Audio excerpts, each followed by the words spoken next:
Hello. I should be sleeping, 100%. Just felt like I wanted to get some things out. It's like for the past hour I've been lying down, just like things going through my head. So many things. I know I shouldn't be just like lying down, but I want to get it out. Anyways, yeah, I just wanted to follow up to yesterday. No, not every day is like a bad day. Not every day is a bad day. I had a good day today. Honestly, it started off like kind of feeling like crap, but wasn't sure which way the day was going to go. And then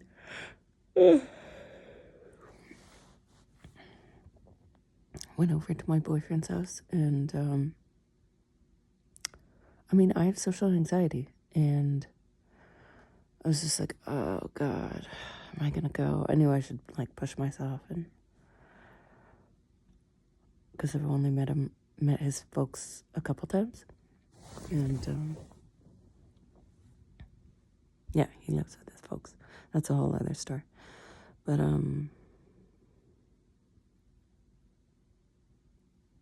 it went well, and like, I know, and then I was like, oh yeah, it's just like people, and definitely calmed for a bit. My anxiety really, really spikes when I am alone with somebody. So he went to go do something, and I was like, and I have that, what do I say? What do I do? It's really anxious. It's really awkward. It's really nervous. And I can't get it out of my mind, those thoughts. Cannot. And I'm like, okay, it's not the end of the world. And I'm like, okay, I should say something. And then he came back. But like overall, it went okay because that moment ended, right? But like, what happens when those moments don't end and they go on for minutes or 10 minutes or 20 minutes? Like, I lose it mentally. Anyways, because it was short, I felt good about it. And it was a really nice visit. They were really lovely to me. And like, me and my boyfriend were just like really enjoying each other's company. And yeah, it was a good day. So yeah, they're not all days where I'm like, what is the point of being on this earth? Yeah, they're not all like that. So I wanted to say that. And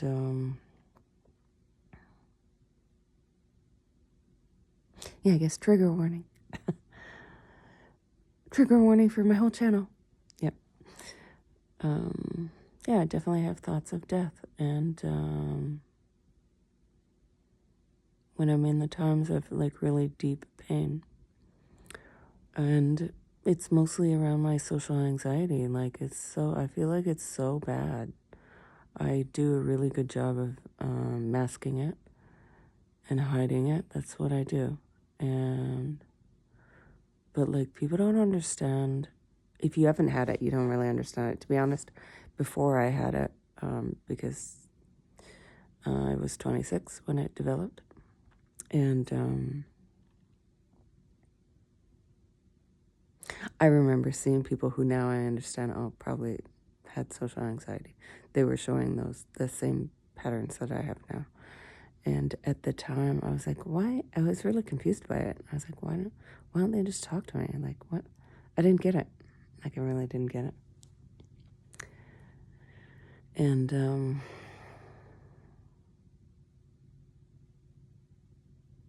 I don't know. I always feel like I'm trying to like explain to people, but why? Why does it matter if they understand? Like, do they have to understand for me to heal? I don't know. Sometimes I'm like, yeah, my therapist has to understand, because how's she going to help me if she doesn't understand? But then I get stuck in this like explaining myself mode, which is pointless. But like, in terms of the things that I can't do, really, I can't live with anybody. And I am like, under the social anxiety, I'm a social person, and I would 100% like to have a roommate. Really. For maybe not now as I'm getting older. I'm like, well, you know. But I definitely think in my younger years I would have. And I remember the first time I tried, because I was fresh out of my traumas and I really didn't understand really how bad it was and what was going on with me. I would just kind of like throw myself into situations. So I got a roommate for the townhouse that I bought. I bought a townhouse when I was 26 and or maybe 27, 26, 27, somewhere around there. Not long after my traumas. And, you know, so my traumas happened when I was living in Greece. And they happened at really in the latter part because the first summer I was there, my first year, I knew a lot of people. I knew a lot of people. I met a couple girls and we like roomed together and like, and then I roomed with my like second cousin and his family who I'd never met before, you know, who he later became my abuser. Yep. And no, I was just like able to be around with people. And I remember they had these friends that I really felt at peace with them. And I was just like, they were kind of quiet but nice. And like, I remember thinking, oh, I could stay with them for a while. Like, and I would always have those thoughts. And I remember that first summer when I was like, I was young and you're hopping around from place to place. And oh yeah, and then I stayed with, I met this friend. She was amazing from Slovakia, Czech Republic, Czechoslovakia. Was it breaking up right there? Yeah, it was. Anyways, I stayed with her. Oh yeah, I stayed with the boss's niece. I stayed with so many people. And like, doesn't mean I liked everybody the same. Definitely the boss's niece. I was like, oh God. Anyways, what I'm trying to say is like, I didn't have social anxiety. I was around people and able to be around people and it was fine. And in fact, I wanted it. And yeah. And then when all the shit happened and I had this feeling of panic welling up when I was with people and especially when I was alone with people. Yeah, and I had moved back to Canada. I don't think I really understood. And I was just like, oh, it's like I'm trying to logic my way into it. It'll get better. Like somehow something will happen and it'll be fine, right? That's what I'm telling myself. Like talk about like toxic positivity. That was me. I was just, I let this girl live with me in my condo. And it was me and her, and there was a guy there for a little while, briefly. I barely remember him. And I just became, it's like I'm finding like short periods. So like the kind of like interview thing I could get through. And I felt like I knew I was faking it. I knew I was putting on a happy face. And I was really terrified inside. And I remember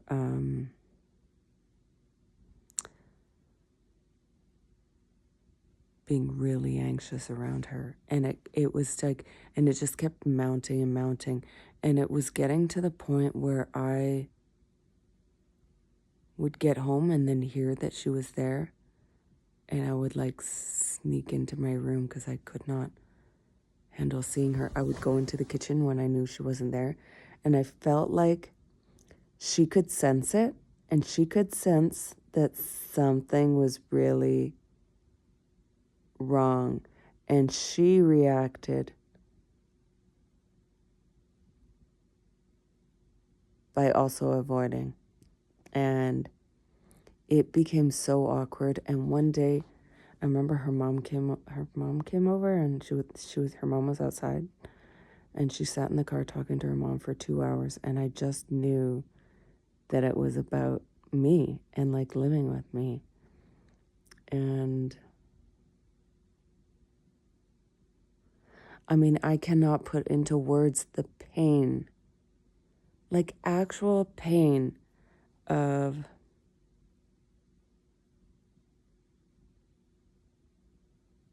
like being in somebody's presence and not feeling like you can talk, and like you're having an anxiety attack like the whole time, and you can't stop it, and all you're thinking is like something is really wrong with me. And like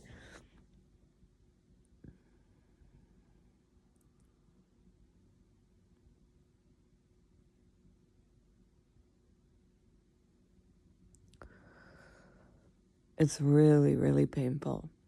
Like social anxiety is really painful. I have like a lot of symptoms, but like my PTSD, but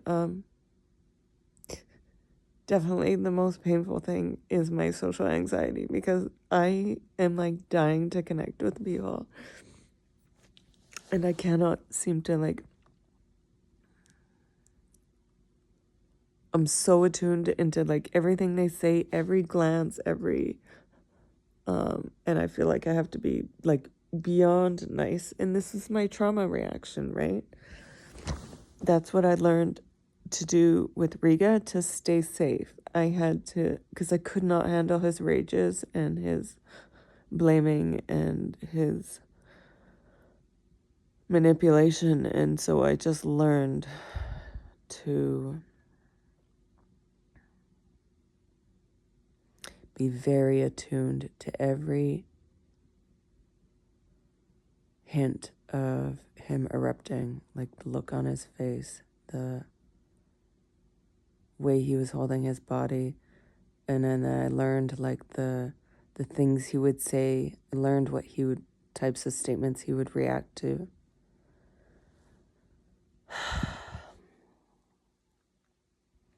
And then when I'm with people alone, like logic is out the window. You can tell me it's the nicest person on the face of the earth. My body will not believe it. Like I do not believe it. And I can't stop that. You can try and convince me of that, and I probably agree with you. Like logic is so much different than like I read somewhere, somebody, I can't remember if it was Brene Brown or who the hell it was, but emotions are in the driver's seat. Emotions are running the game. And I remember I heard that and I was like, oh yeah, 100%.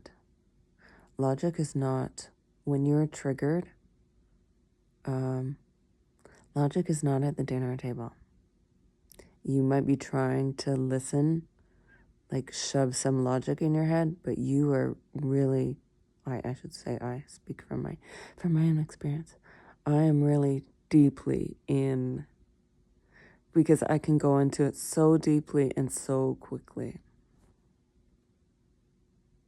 Like I did with my fucking cousin's wife recently, and I just completely shut down. I completely freaked out. And this is, 20 years. Like, it's not going away. This is just me now, right? And, like, am I ever going to accept that this is just me? Maybe I should.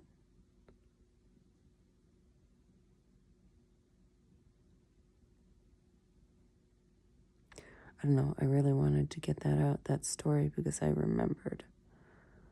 I remembered the pain of wanting to just, like, hang out with people and live with whoever. And, like, you don't always like people, but I could still, like, live with them. You know what I mean?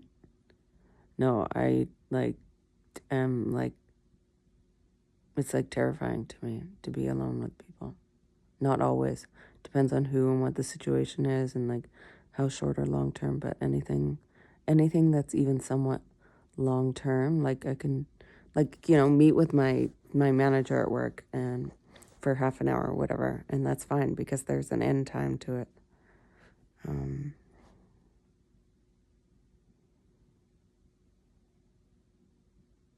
And then I tried again not longer after that, like maybe it was a year or two, and lived with these two people, and I moved in.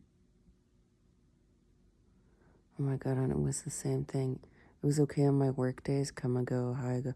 But even then, I would just go into my room and just, like, I didn't know how to operate. I didn't know how to, I would for like little chunks of time, and then I would just like retreat, and I would spend weekends in my room, and that's when my depression really got high.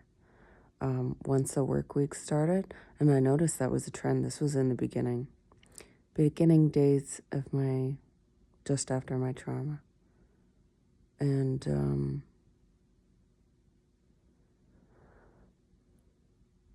it was, and that didn't last long either, because I always felt like if I didn't get out, it didn't end soon, I was gonna like just lose it. I just couldn't. I just could not stay in those situations. It was so painful.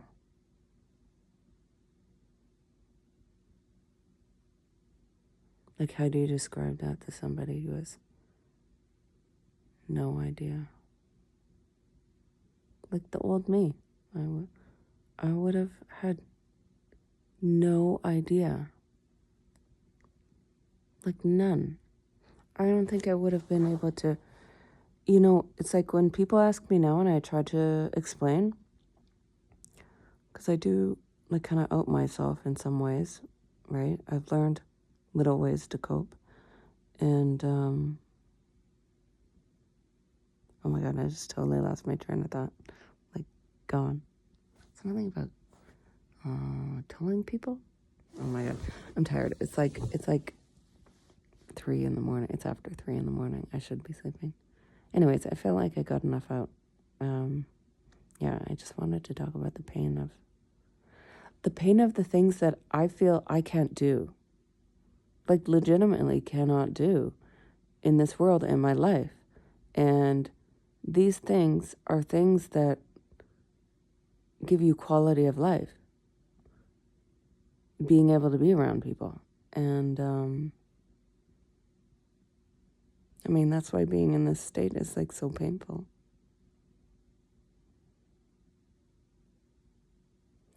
It's so painful. And like when I hear, like, my therapist is just like, I know she's trying to make me feel better. Like, you're so functional. Like, you're functional. Some people are not functional. Because I'm talking shit about myself. But I'm like, you do not see me. Like, we're talking about my problems. That's easy. I've learned how to do that in the last 20 years of therapy. Thanks. And I just feel like, I just feel more isolated after that. Because I'm just like, oh, you don't get it. Like, you're in the category of people, like, who really don't get it. And you're supposed to be the one helping me. And like, it's so...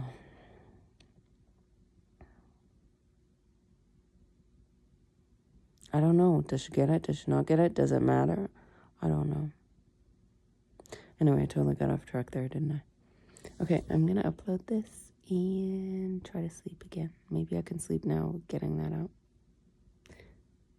Fingers crossed.